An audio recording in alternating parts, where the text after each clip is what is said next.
हाय, hello, नमस्कार. मी तुमच्या सगळ्यांची लाडकी रेश्माच किचनमध्ये तुमचं स्वागत करते. आज मी तुमच्यासाठी कमीत कमी तेलामध्ये बनणारा हाय प्रोटीनचा एकदम हेल्दी आणि टेस्टी नाश्ता घेऊन आले आहे.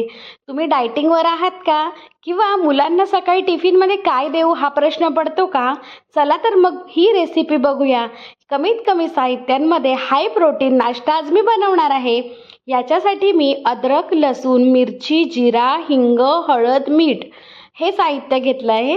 त्याचबरोबर मेन इन्ग्रेडियंट या रेसिपीचा आपल्याला मूग डाळ आणि पालक हे आहे. इथे मी मूग डाळ 1 तास आधी धुवून स्वच्छ भिजत घातलेली आहे आणि इथे पालकही साफ करून स्वच्छ धुवून नितळत ठेवलेला आहे. इथे हा पालक आपल्याला रफली चॉप करून घ्यायचा आहे. पालक रफली चॉप करून घेतला की आपण पालकामध्ये घालायला मूगडाळीचं सारण बनवणार आहोत. त्याच्यासाठी एका मिक्सरच्या भांड्यामध्ये 1 इंच अद्रक रफली चॉप करून घेत आहे. त्याच्यानंतर 3 ते 4 मिरच्या रफली चॉप करायच्या आहेत. थोडंसं लसूण घ्यायचं आहे. त्याच्यानंतर जिरा, हिंग, हळद, मीठ हेही सगळं आपल्याला मिक्सरच्या भांड्यामध्येच घालायचं आहे. मिक्सरच्या भांड्यांमध्ये डाळ आपल्याला एकदम स्मूथ वाटून घ्यायची आहे. लागलंच तर तुम्ही त्याच्यामध्ये अर्धा पेला इतका पाणी घालू शकता. मग हे सगळं आपण पालकासोबत चांगलं फेटून घेणार आहोत. हे मिश्रण सगळं एकत्र करून झालं का मी इथे एक केक टीन घेतला आहे आणि केक टीनला मी ऑइलने ग्रीस केलेला आहे. त्याच्यासाठी मला पाव चमचा इतकंच तेल लागलं आहे. आणि एका बाजूला मी कुकरमध्ये थोडंसं पाणी गरम करायला ठेवलं आहे. पाण्याला बॉईल आला की मग आपण हे मिश्रण कुकरमध्ये वाफेवर देऊया. तुमच्याकडे जर मोठं केकचा भांडा असेल तर तुम्ही तोही वापरू शकता वाफवायला. इथे कुकरमध्ये जर पाणी गरम झालं की आपण लगेचच हे भांडं वाफवायला ठेवणार आहोत. हे भांडं आपण ठेवल्यावर त्याच्यावर एक प्लेटही ठेवायची आहे. कारण जेव्हा पाणी बॉईल होतं आतमध्ये तेव्हा ते थोड्या प्रमाणात त्याच्यावर पडू शकतं आणि मग ते चिकट होऊन जातं. म्हणून त्याच्यावर एक झाकण ठेवून मी 20 ते 25 मिनटं हे मिश्रण वाफवायला ठेवणार आहे. वाफवत असताना आपण इथे एका बाजूला फोडणीची तयारी करून घेणार आहोत. आपल्याला मिश्रण वाफवत असताना वाफ अजिबात बाहेर जाऊन द्यायची नाहीये. इथे माझं कुकरचं झाकण थोडंसं लूज होतं, त्याच्यामुळे मी त्याच्यावर एक परात ठेवली आणि मग परातीवर झाकण ठेवलं. याच्यामुळे वाफ बाहेरही जात नाही आणि आतमधलं मिश्रण आपलं एकदम छान शिजतं.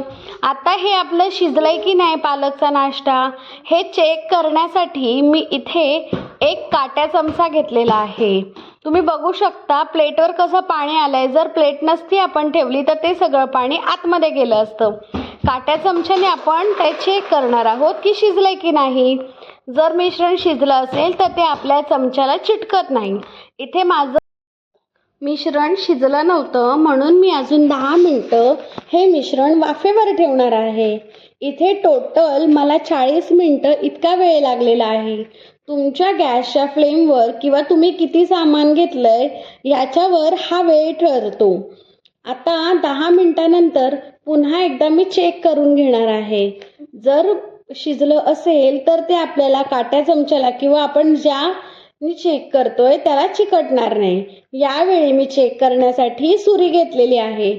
आता पूर्ण 40 मिनिटानंतर सुरी मी त्याच्यामध्ये टाकली की सुरी एकदम क्लीन निघते. म्हणजे माझा हा नाश्ता रेडी आहे.